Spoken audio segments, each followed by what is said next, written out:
report. Daghang salamat wa bagay formal nga gani kasabutan ang kagamhanan sa Dagbaya Subo og lungsod sa Logisan kini may labot na sa agenday nga adto maglabay og basura sa Dagbaya sa Subo dito sa Logisan. Kini ang gipahibaw ni Logisan Mayor Cesar Ignatius Moreno sa pagiginabi sa Executive Secretary karong buntag Enero 29, 2026. Hinon o yun gid kini sa maog kakatinuan dihang taga-diin sa Quezon kaniya kalabot na sa maog kaplano apan nagkonformal nga para sabot wa pay pinirmahan bato ni Moreno nga sa kasamtangan ang Dagbaya sa Sugbo ana pa man sa lungsod sa konsolasyon o kundi na mahimong magalabay ngadto kan anda masab kini sa lungsod sa Logisan dugan ini nga ang maog nga landfill nga ana sa ilang lungsod sa kinig ka pribado nga gibragihan sila pamilya nga giduma siya gigsuon nga doon nga maoy tagiya tipik sa iyang bahin sa mga kintangan nga gabili pa silang gilikanan apan bisa pa man niya na nga ilang pamilya ang tagiya o kay negosyo sanglit nga siya man ang mayor kinahanglan yung musulod gihapon sa mga patakaran kay kod magkakiusa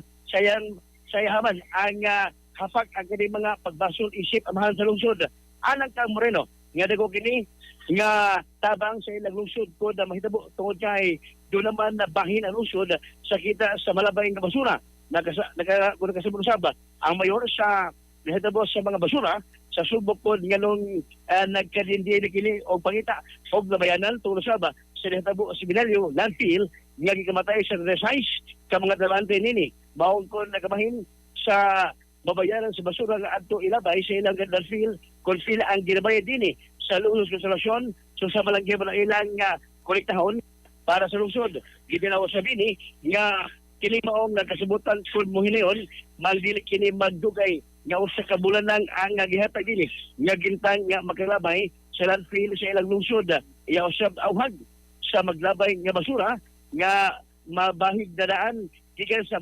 material recovery facility sa Dagbaya Subo nga ang dalhon nga mabasura sa kadtong mga salin sa ilang gipangbahig na seran nga pinaka-labing duol nga ruta sa daan nga agyan gikan sa Dagbaya sa Subo agi sa Dagbaya sa Karkar maabot sa 61 kilometros samtang kun adto moagi paingon sa Dagbaya sa Toledo agi maabot sa maabot nga doon sa 62 kilometros ang gayon alang sa matag barangay nga mula ba o basura dito sa lungsod sa Logisan dugang hasog kini kay gawas sa klayon sa dapit ang gasto sa krudo o gasolina mas barakan bagid kini. Ano ba naman pabayag ni Mayor? So, tayo mo for the meantime mo suguta posible uskabuan siguro palabay tag Cebu City dire kay lisod man po kayo kung ang Cebu City way kalabayan sa ilang basura.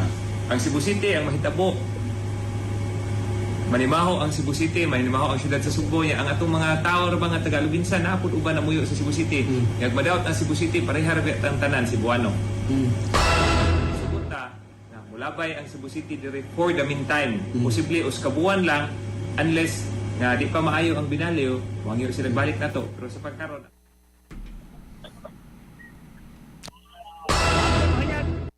ang pamahayag ni Logisan Mayor Cesar Ignatius Moreno sa paghinati sa SFM Cebu. Katlo pa magkalimot niya po sa pag-apras Generation Town Urban Away. Maka nagligta pag labi na pagpili maparot lawas, ihaplas lang ang Santo Rebelwell.